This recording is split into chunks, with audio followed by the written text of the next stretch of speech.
अहमद यस्वी, मावरा उन नहर का परिचय। अहमद यस्वी तुर्किस्तान, वर्तमान कजाकिस्तान के एक महान सूफी, कवि, प्रचारक और आध्यात्मिक गुरु थे, जिन्होंने मध्य एशिया में इस्लाम के प्रसार में महत्वपूर्ण भूमिका निभाई। उनका जन्म कजाकिस्तान के शहर सिकम के करीब वाक़े सेराम नामी मकाम पर हुई, ताहम उनकी पैदाइश की सही तारीख मालूम नहीं है। उनका इंतकाल 1866 ईस्वी में शहर यस्सी मौजूदा तुर्किस्तान कजाकिस्तान में हुआ। इब्तिदाई जिंदगी। अहमद यस्वी एक वह धार्मिक और सम्मानित परिवार से थे। उनके पिता का नाम सैयद इब्राहिम था, जो सेराम के एक सम्मानित बुजुर्ग थे और हजरत अली की संतान से थे। अहमद यस्वी ने कम उम्र में माता पिता का साया खो दिया, जिसके बाद वह आराम अपनी बहन के साथ यसी शहर में चले गए। शिक्षा और प्रशिक्षण।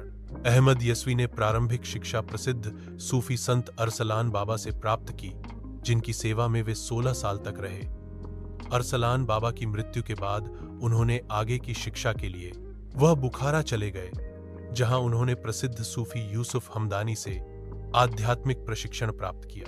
खानकाह का नेतृत्व यूसुफ हमदानी की मृत्यु के बाद उनके उत्तराधिकारी अब्दुल्ला बरकी और फिर हसन अंदोकी खानकाह के प्रमुख बने।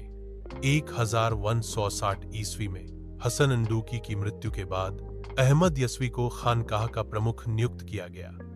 इस हैसियत से उन्होंने पूरे मध्य एशिया में इस्लाम और सूफीवाद की शिक्षाओं का प्रसार किया और कई शिष्यों को प्रशिक्षित किया। सूफी कविता और इस्लामी अदब। अहमद यस्वी न केवल एक प्रचारक थे, बल्कि एक महान कवि भी थे। उनकी कविता तुर्क भाषा में थी, जो उस समय आम मुसलमानों की भाषा थी। उनके कलाम ने सूफी कविता और इस्लामी साहित्य को एक नई दिशा दी।